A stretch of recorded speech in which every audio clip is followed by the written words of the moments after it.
Willie D Live. What's up, family? On yesterday, did you know that the U.S. Senate was only one vote off from ending the war in Iran? And guess who killed it? A Democrat. A Democrat by the name of John Fetterman. There he is.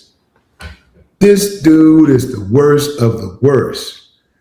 Talking about a double agent. Yeah. Family. All of the other Democrats were on code. This one dude could have changed history. He could have changed the trajectory of history. And he decided to ride with Trump. Fetterman's decisive vote sinks Iran war power limit in Senate. Okay. Senator John Fetterman was the only Democrat to oppose limiting Trump's Iran war powers, handing Republicans a one-vote victory. The vote followed the 60-day War Powers Act, which Democrats said required troop withdrawal. The administration disputes the clock's applicability. Democrats vowed to keep forcing votes on the issue, citing cost and lack of strategy, while Republicans defend Trump's handling of the conflict.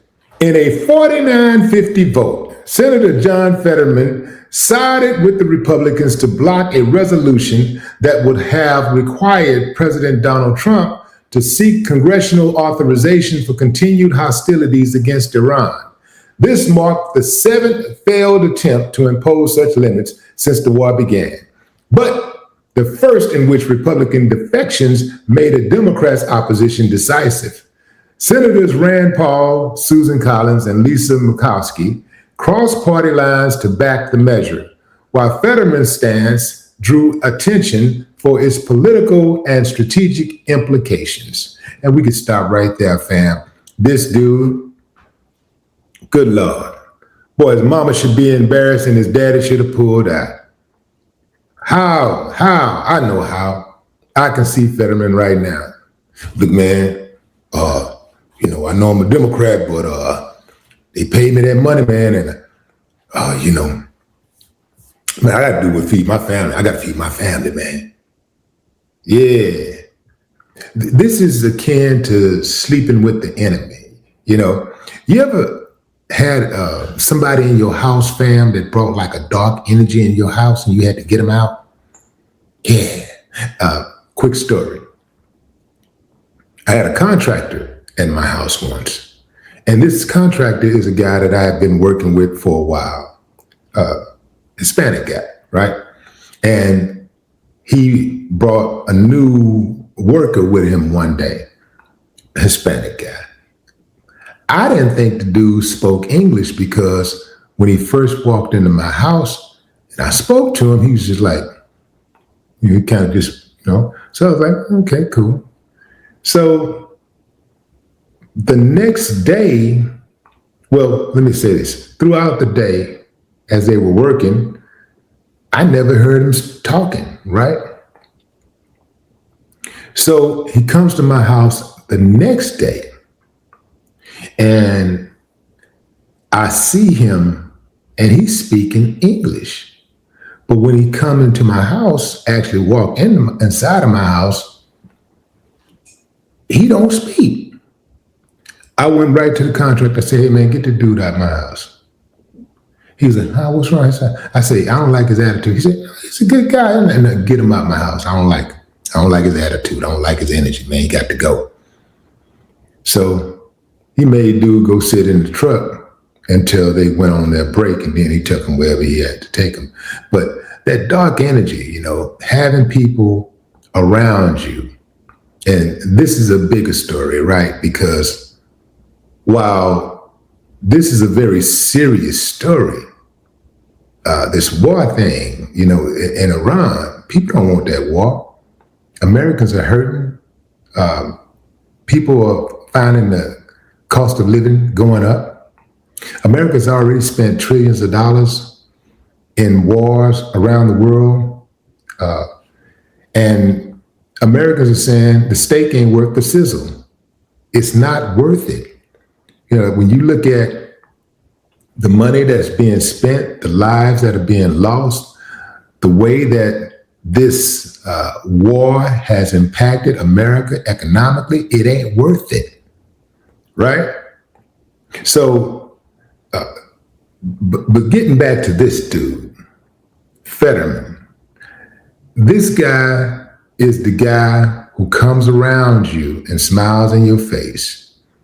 This guy's the guy who comes around you, eat your food, enjoy your accommodations, suck up the air or the heat, trying to get warm, right? Be comfortable, right? This is the guy who looks around your house and counts up how much everything probably cost, right? And the entire time he's seething like with vitriol, like for you, because he really don't like you. And he damn sure don't like anything that you stand for and any gains that you have worked for. He don't like that. So this dude is a mole. He's really not a Democrat. I do believe they sent him in as an operative from day one. He's a Republican operative from day one because he votes against the Democrats all day, every day. But you got to ask yourself, how did the Democrats allow that to happen? How did they not vet him better, right? How did they let him get in? I'm thinking if he was on the other side, his career would absolutely be over. If he was on the other side, if he was a Republican, his career would absolutely be over. I don't think his career is going to be over, though, because here's what's going to happen. He's going to leave the Democrats. After 2028, Philadelphia is not going to vote for him again. Pennsylvania is not going to vote for him again. He's going to get kicked out of the Democratic Party, and then he's going to join the Republican Party. I think he might have a problem joining the Republican Party, though, because, see, one thing about the Republican Party is that you have to be consistent. They will use you to get what they want. Like they're using him right now to get what they want. But because he wasn't consistent, they really don't trust him. Kind of like how they did with Stacey Dash and Candace Owens and some of the other ones, right?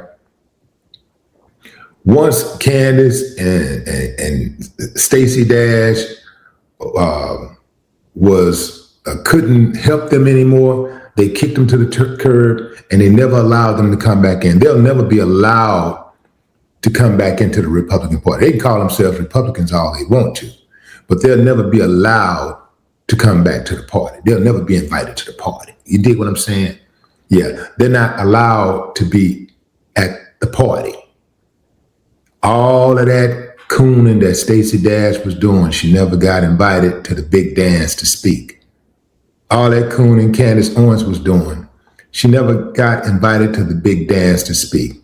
Now, lately, Candace Owens have been coming around to her senses and speaking more like a human being, speaking more like a person who got some sense. But the damage is done. She did so much damage before that, The Republicans can't trust her because they don't trust anybody that flipped. Well, they never trusted her in the beginning because she's black. Same thing with, say, Stacey Dash. They never trusted her in the beginning because she's black, but they don't mind using you. They will use you. And then once they finish using you, you're out of here. You can try to go over there, back over there if you want to, but you'll never be invited back. You'll never be invited to the party. And that's how that goes. This dude, Fetterman,